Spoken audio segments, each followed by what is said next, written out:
நிச்சயம் வாழ நீ அருள்வாயே. தாமரை கண்ணா தாமோதரனே, தாமதமின்றி உதவிடுவாயே. வாமன ரூபம் எடுத்தவன் நீயே, வணங்கிட வந்தோம் உன் திருவடியை. சேமமுறவே செய்திடுவாயே, சேயனை என்னை காத்திடுவாயே. பாம்படை மீது படுத்தவன் நீயே, பார்க்கடல் வாசன் செய்பவன் நீயே.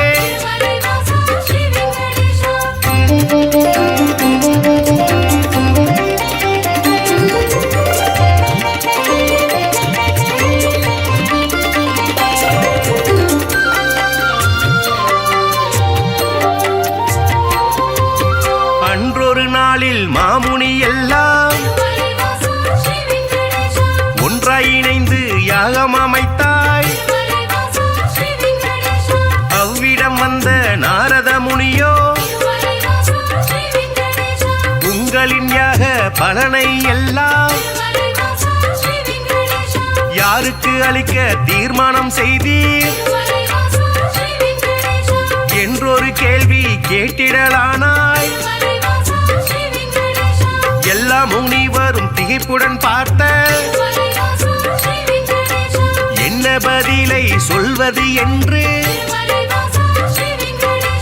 நாரத முனியோ நல்ல பதிலை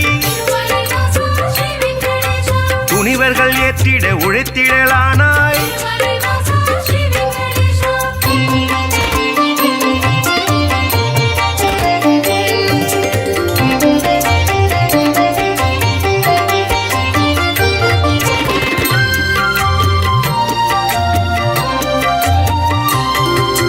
தர்மரின் ஆட்சி முடிந்ததினாலே தவறுகள் இங்கே பெருகிடலாச்சே. கலியுகம் வந்து பிறந்ததினாலே கண்ணெதிர் துன்பம் நடக்குது இங்கே. பொறுமையும் சலிப்பும் போனதினாலே புவியோர்க்கெல்லாம் இடர் வளராச்சே. உலகினை திருத்தும் உத்தமர் யாரோ அவரை நீங்கள் அறிந்திட வேண்டும். யாகத்தின் பலனை அவரிடம் தருக என்றுரைத்தாரே நாரத பெருமான்.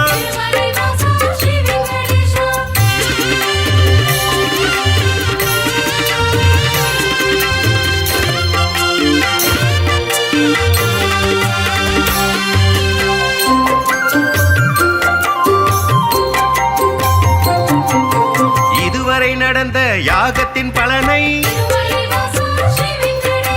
சிவனுடன் விஷ்ணு பிரம்மாவுக்கே சமர்ப்பணம் செய்து வந்தனர் ரிஷிகள். இம்முறை அப்படி செய்திடும் முன்னே நாரதர் வந்து தடுத்தே விட்டார். மூர்த்திகள் மூவரில் யாருக்கு நல்ல கீர்த்தியும் தகுதியும் உண்டென கண்டு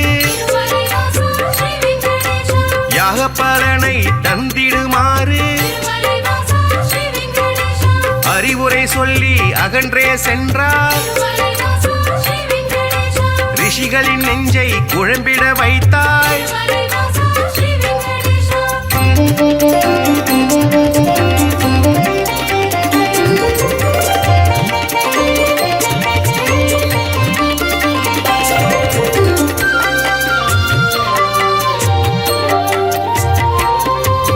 முனிவரின் கூட்டம் ஒன்று கலந்து மூர்த்தியில் சிறந்தவர் யார் என்று அறிய திருகு முனிவரை தேர்ந்தெடுத்தனரே. அவரும் சம்மதம் என்றுரைத்தாரே. பிரம்மலோகம் முதலில் சென்றார். பிரம்மனும் அங்கே ரதியுடன் லீலை புரிவது கண்டு மாமுனி கோபம்